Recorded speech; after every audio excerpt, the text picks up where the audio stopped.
Imagine it is April in Bangladesh. You are a farmer waiting for fertilizer that should already be here. Your boro rice, the dry season irrigated crop that feeds millions, does not care about geopolitics. It does not wait for negotiations. It does not pause because diplomats are searching for the right wording. Your crop needs nitrogen-based fertilizer now, or the harvest will be smaller. But the fertilizer does not arrive, not because of one delayed shipment, not because of one bad contract, but because a war has made one narrow maritime corridor almost impassable, a corridor most people associate with oil. But the real shock is not only oil, it is fertilizer, and almost nobody is talking about it. The Strait of Hormuz is only about 34 kilometers wide at its narrowest point. On a map, it looks like a thin blue line between Iran and Oman. In the global economy, it is one of the most important pressure points on Earth. In this scenario, the escalation in late February 2026 sends shipping through the corridor into collapse. Traffic that once numbered in the thousands of vessels per month falls to a small fraction of normal levels. According to CNN's analysis of shipping data, just 191 vessels crossed in the entire month of April, roughly 5% of the pre-war average of around 3,000 vessels per month. The world is watching the oil price, but the FAO warns that nitrogen-linked fertilizers,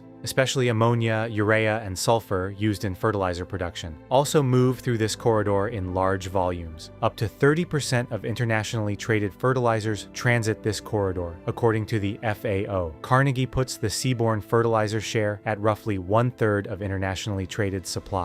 Hormuz is not simply a shipping lane, it is a hidden valve in the global food system. And the valve does not just block oil, it blocks part of the chemical chain behind the fertilizer system that helps feed billions.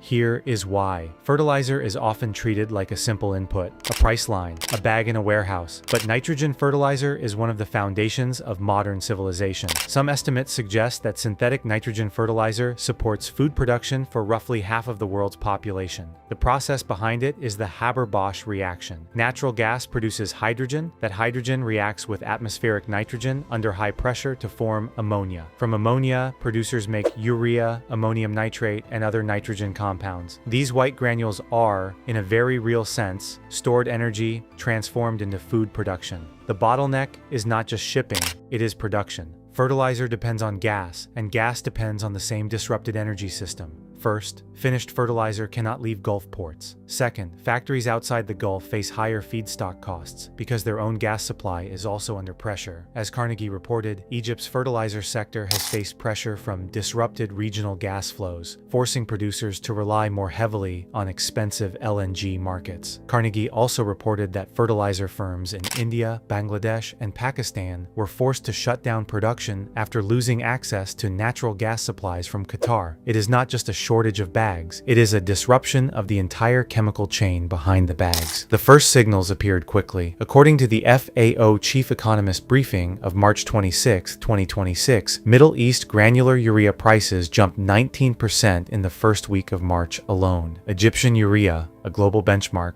rose 28% that same week. Those are not small moves in a slow-moving agricultural commodity market. They are shock signals, and they kept moving. By April, commodity trackers showed fertilizer prices rising sharply across the board, with urea leading the surge. The FAO projected fertilizer prices 15 to 20% higher in the first half of 2026 if the crisis persisted, with urea among the most exposed products. But price is only one part of the problem. A farmer can sometimes absorb a higher price. What a farmer cannot absorb is missing timing. Fertilizer is useful at one specific moment in the crop cycle. Too late, and the plant has already missed its growth window. A missed fertilizer window is not a delay, it is a yield loss. So who pays first? That depends on where you are. And the geography of this crisis is not what most people expect.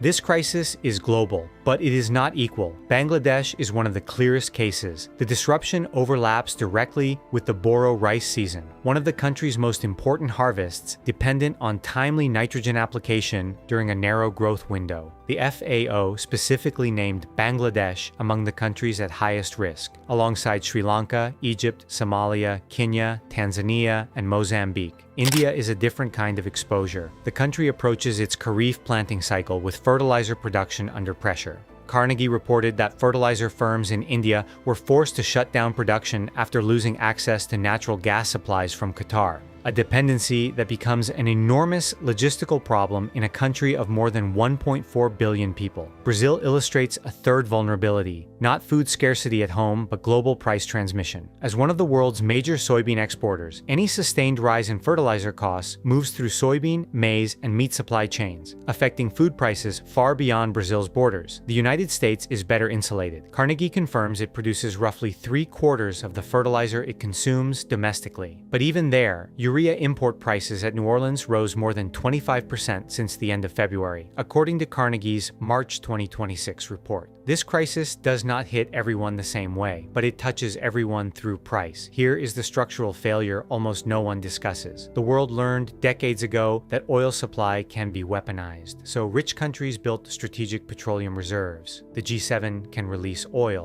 Governments can coordinate emergency energy measures. But for fertilizer, as Carnegie explicitly states, G7 countries maintain no equivalent strategic reserves. There is no coordinated global emergency buffer of urea comparable to strategic petroleum reserves. No international fertilizer stockpile that can be opened when a maritime choke point closes. Some countries hold limited domestic stocks, but there is no G7-style mechanism for coordinated release. The infrastructure is also not flexible. Saudi Arabia has pipelines that bypass Hormuz for oil, but those pipelines, as Carnegie notes, are built for oil, not for ammonia or urea. You cannot push urea through an oil pipeline. Oil shocks hit your fuel tank. Fertilizer shocks hit the harvest before they ever reach the supermarket. By the time consumers see the price increase, farmers have already made decisions they cannot undo. Even if the fertilizer arrives, the question is whether it arrives in time. Because in agriculture, timing is not a detail. It is the harvest. The most dangerous part of this crisis is that fertilizer does not translate into harvest in a straight line. The FAO has warned that yield response to nitrogen is non-linear. Below certain thresholds, yield losses can accelerate. The crop does not simply grow a little less. It may miss the stage where nitrogen matters most. Rice, wheat, and maize are especially sensitive because they depend heavily on nitrogen at specific narrow stages of growth.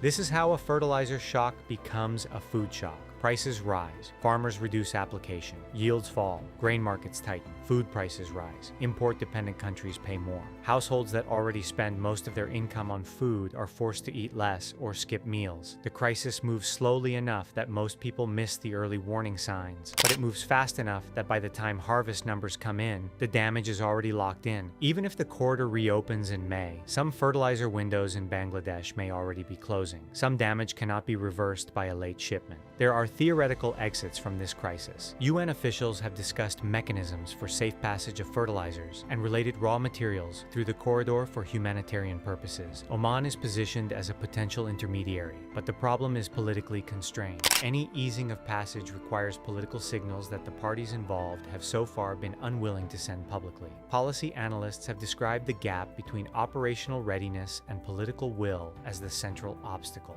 And farmers in Bangladesh, India, Egypt, Kenya, and Tanzania cannot wait for diplomats. Their fields have deadlines. Diplomacy works in rounds, agriculture works in seasons, and this season is already underway.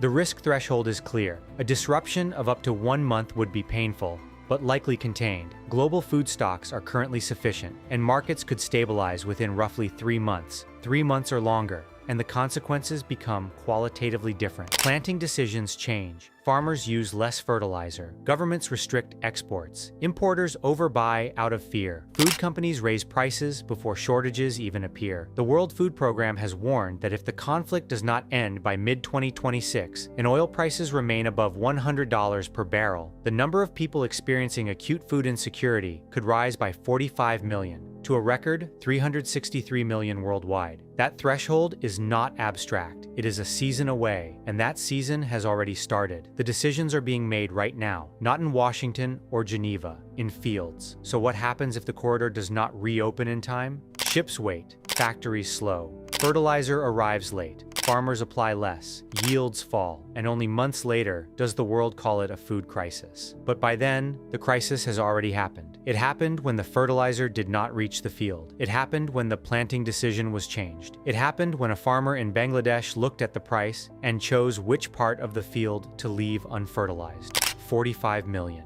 not tons, people. And that number does not begin in the negotiation rooms of Washington, Tehran, or Muscat. It begins in the fields, with every planting season that starts without fertilizer.